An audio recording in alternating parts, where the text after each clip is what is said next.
आज का वचन। पहला पाठ प्रेरित चरित अध्याय 15 पद संख्या 7 से 21।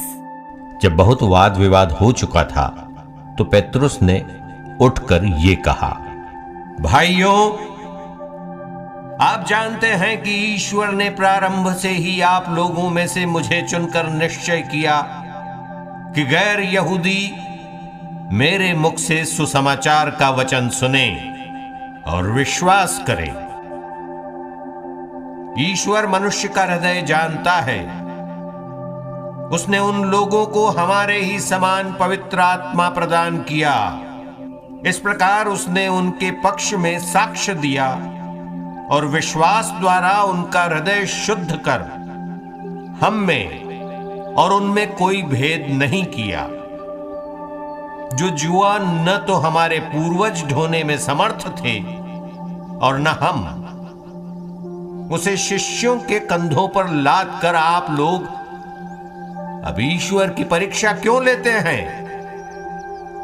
हमारा विश्वास तो यह है कि हम और वे भी प्रभु ईसा की कृपा द्वारा ही मुक्ति प्राप्त करेंगे।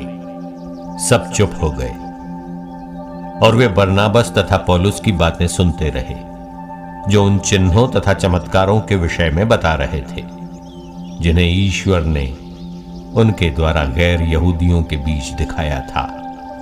जब वे बोल चुके थे तो याकूब ने कहा, भाइयों, मेरी बात सुनिए। सिमोन ने हमें बताया कि प्रारंभ से ही ईश्वर ने किस प्रकार गैर यहूदियों में अपने लिए एक प्रजा चुनने की कृपा की। ये नबियों की शिक्षा के अनुसार ही है, क्योंकि लिखा है, इसके बाद मैं लौटकर दाऊद का गिरा हुआ घर फिर ऊपर उठाऊंगा। मैं उसके खंडहरों का पुनर्निर्माण करूंगा और उसे फिर खड़ा करूंगा, जिससे मानव जाति के अन्य लोग प्रभु की खोज में लगे रहें। यह कथन उस प्रभु का है जो ये कार्य संपन्न करता है। यह कार्य प्राचीन काल से ज्ञात है। इसलिए मेरा विचार यह है कि जो गैर यहूदी ईश्वर की ओर अभिमुख होते हैं उन पर अनावश्यक भार न डाला जाए, बल्कि पत्र लिखकर उन्हें आदेश दिया जाए कि वे देव मूर्तियों पर चढ़ाए हुए मांस से, व्यभिचार, गला घोंटे हुए पशुओं के मांस और रक्त से परहेज करें, क्योंकि प्राचीन काल से नगर नगर में मूसा के प्रचारक विद्यमान हैं और उनकी संहिता प्रत्येक विश्राम दिवस को सभागृहों में पढ़कर सुनाई जाती है। यह प्रभु की वाणी है। सुसमाचार संत योहन अध्याय 15 पद संख्या 9 से 11। जिस प्रकार पिता ने मुझको प्यार किया है, उसी प्रकार मैंने भी तुम लोगों को प्यार किया है। तुम मेरे प्रेम में दृढ़ बने रहो।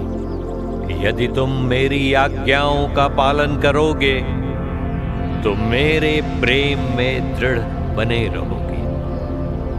मैंने भी अपने पिता की आज्ञाओं का पालन किया है और उसके प्रेम में दृढ़ बना रहता हूं। मैंने तुम लोगों से ये इसलिए कहा है कि तुम मेरे आनंद के भागी बनो और तुम्हारा आनंद परिपूर्ण हो। यह प्रभु का पवित्र सुसमाचार है।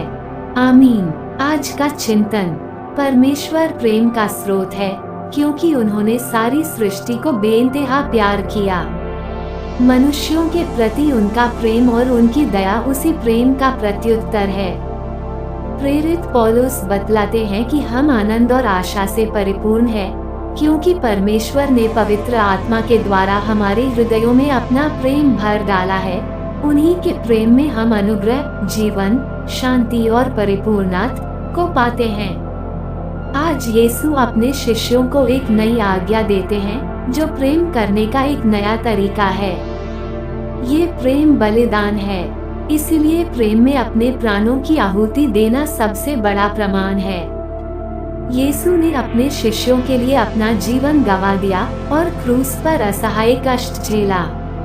जब हम क्रूस के मार्ग को अपनाते हैं तो हम परमेश्वर और एक दूसरे के लिए अपने प्रेम को प्रमाणित करते हैं। क्या आपने ईश्वर के द्वारा प्राप्त प्रेम को पहचाना है, जो दूसरों के लिए भी लालायित रहता है?